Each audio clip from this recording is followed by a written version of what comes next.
Welcome back to New Rockstars. I'm Erik Voss, and the Mandalorian Season 2 finale broke our hearts with the bittersweet return of Luke Skywalker, a Jedi Master at the peak of his skill set. So why shouldn't we trust the child Grogu to his care and training? Oh, right, his school burns down and all of his students die. Our delight at seeing Luke at his best was abruptly cut by our fear of what we all know will be his worst. And despite Mando telling Grogu, "Don't be afraid," and fear being the path of the dark side and all that, since the events of the sequel trilogy now lie ahead of these characters, we have to ask, did Kylo Ren kill Grogu? Traitor!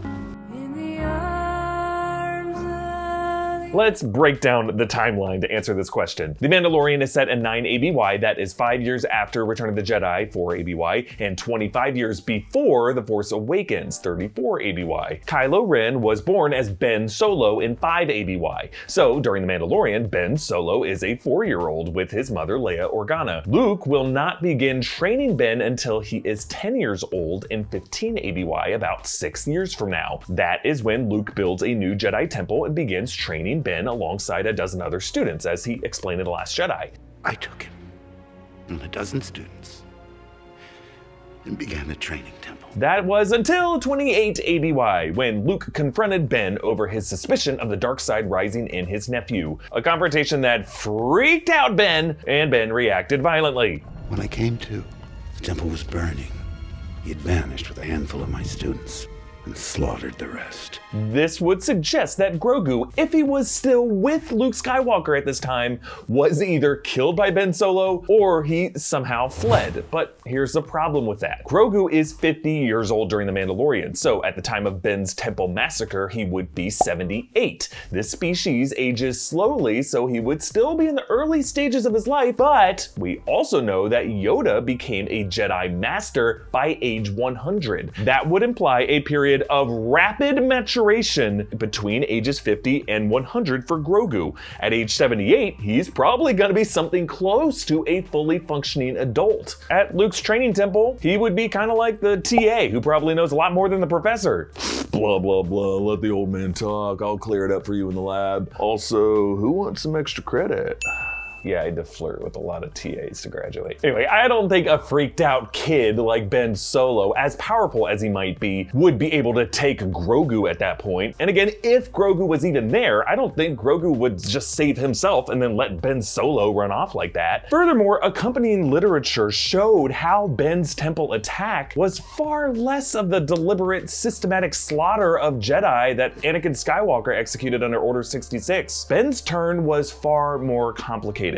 See, in the comic miniseries The Rise of Kylo Ren, Ben's dark side powers come to him as a complete surprise. His anger brings in dark storm clouds over the temple, lightning strikes, causing the fire that kills most of the students inside. Ben even tries to run into the temple to save whoever's in there, but another lightning bolt blows him back. And then the mysterious voice in his head said that all their deaths are Luke's fault. That voice being Snoke. Well, actually, according to The Rise of Skywalker, the voice is Palpatine, whatever. But then, 3 other Jedi students named Bo, Hennix, and Ty return from some other mission, and they see that the temple's on fire. They ask Ben what happened. He snaps that Luke tried to kill him. This is all Luke's fault. The order was a lie. It's done. They all argue. It leads to this tense pursuit. Those 3 were the handful of students that Luke mentioned to Rey. Ben loses them in the chase. He meets Snoke on a space station, and then Ben reconnects with Ren, leader of a gang that once confronted a younger Ben and Luke in Lor San Tekka. And then those 3 Jedi catch up to Ben through a series of conflicts. Hennix gets killed by his own blade,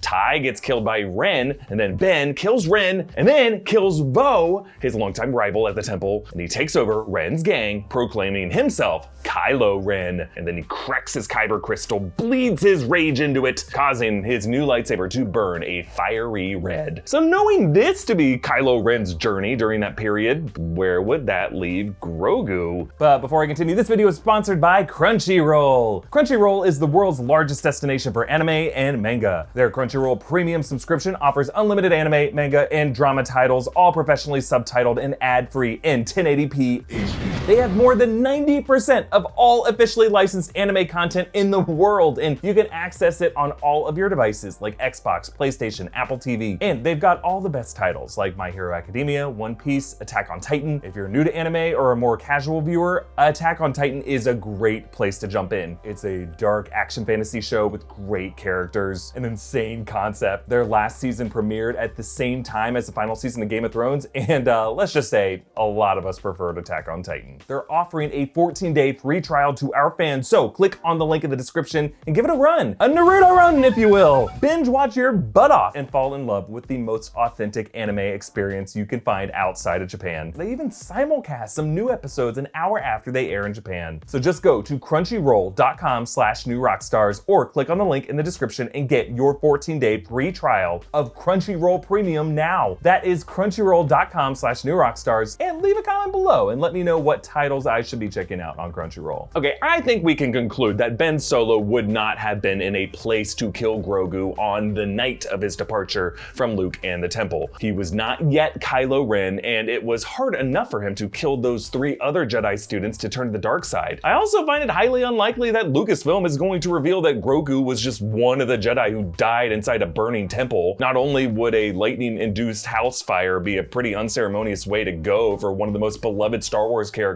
we saw in Chapter 8 that Grogu, as a baby, was perfectly capable of force pushing back a wall of flames. He would have no trouble escaping that burning temple if he was in it. And based on all this evidence, I consider it doubtful that Grogu's fate would have anything to do with Ben Solo's revolt. And I also believe that Grogu will be long gone from Luke Skywalker's history by the time Luke builds the temple and begins training Ben as 15 ABY. So yeah, all these bits about TA Grogu probably never gonna happen, because I'm basing this on the fact that there was no mention of Grogu at the temple in any of Ben's early years there. Grogu at least would have been a prized student, a big man on campus, but like Grogu's time at the Jedi Temple on Coruscant, it's extremely telling that Jedi like Ahsoka had no idea of Grogu's existence despite them being contemporaries at that school. So we got 6 years to account for with Grogu and Luke, between 9 ABY and 15 ABY when the temple begins. This one-on-one training period would have transpired during what we previously called Luke's search for knowledge period, traveling from planet to learn about the history of the Jedi and the Sith. And now we know Grogu will join him on part of that journey. Grogu might visit Ahch-To, a planet that we can assume Luke has already found based on his discovery of the Holocron star map in Battlefront 2 campaign, which is set far earlier than the Mandalorian. Also the fact that Luke could have been at those temple ruins when Grogu pinged him from Tython. Maybe we'll get an adorable training montage in which Grogu piggybacks on Luke the way Yoda did on Dagobah. But no matter what, I think the most logical move is a time jump to the other side of Grogu's time with Luke. At least that's what this Star Wars saga has normally done to show the passage of time with Jedi training, like with Anakin in the prequels, and Luke between Empire Strikes Back and Return of the Jedi. Now, you're gonna say the exception was Ahsoka Tano, whose Jedi training did go down relatively in real time throughout the many years of the Clone Wars series. But even Ahsoka disappeared for a bit and then just popped back up in Rebels as a more mature badass, the version of her we know in The Mandalorian. And I doubt Lucasfilm is gonna feature multiple episodes of a de-aged Mark Hamill as we see Grogu's gradual coming of age. And I doubt they're gonna recast Luke Skywalker, since they've already committed to saying this is what Luke looks like in this era. And ultimately, folks, Grogu is not gone forever from this series. He's gonna come back. He's just too valuable to the brand. And clearly they just needed to bring to an end Din Djarin's assignment so that now his relationship to the child isn't just a work gig, it's a choice made out of pure love. And then on the other side of this, after maybe a time jump, Grogu will return to him, most likely without Luke. And while Grogu's midichlorian rich blood may go on to produce clone strand casts like Snoke, or a cloned Palpatine body via the Sith Eternal Cult,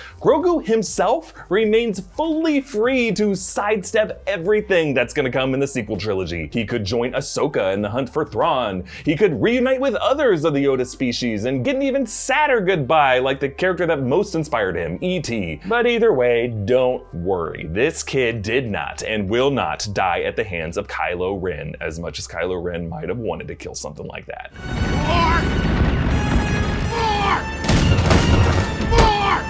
Be sure to check out our great merch options, including a Grogu shirt at newrockstarsmerch.com. Follow me at EA Voss, follow New Rockstars, subscribe to New Rockstars, hit that notification bell. Thank you for watching. I have spoken. And you're winning!